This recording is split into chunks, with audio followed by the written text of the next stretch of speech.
Pendant des années, le visage d'Oscar Sisto a marqué le public français dans la Star Academy sur TF1. Mais avant d'arriver sur le petit écran, le comédien d'origine argentine a vécu la brutalité d'un quotidien sous dictature. Si de nombreuses stars françaises ont été propulsées sur le devant de la scène grâce à la Star Academy, le célèbre télécrochet de TF1 a aussi mis en avant des professionnels du monde du spectacle. À l'instar de l'intransigeante Raphaël Ricci, mais aussi d'Oscar Sisto. Professeur de théâtre dans la Star Academy lors des saisons 2, 3 et 4, ses cours ont longtemps aidé les candidats de l'émission de TF1 à mieux évoluer sur scène.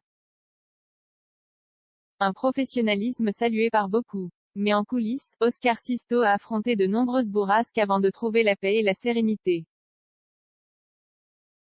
Né en Argentine en 1957, il se passionne très vite pour le théâtre, avant d'entamer des études d'architecture.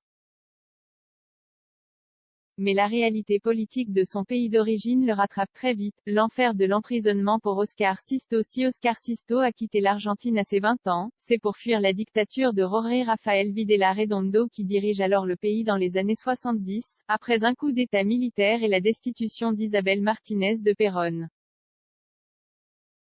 Mais avant de quitter l'Argentine, Oscar Sisto se retrouve torturé et emprisonné, comme il l'a confié à Evelyn Thomas sur la chaîne Non-Stop People. J'étais à la fac d'architecture et c'était déjà une raison valable pour être torturé, emprisonné. On devait enterrer des livres, des disques, a-t-il expliqué.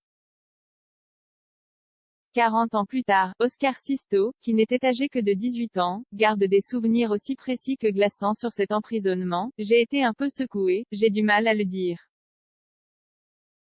Je n'ai pas été à Alcatraz non plus. Mais vous n'êtes pas sûr de pouvoir sortir vivant de là.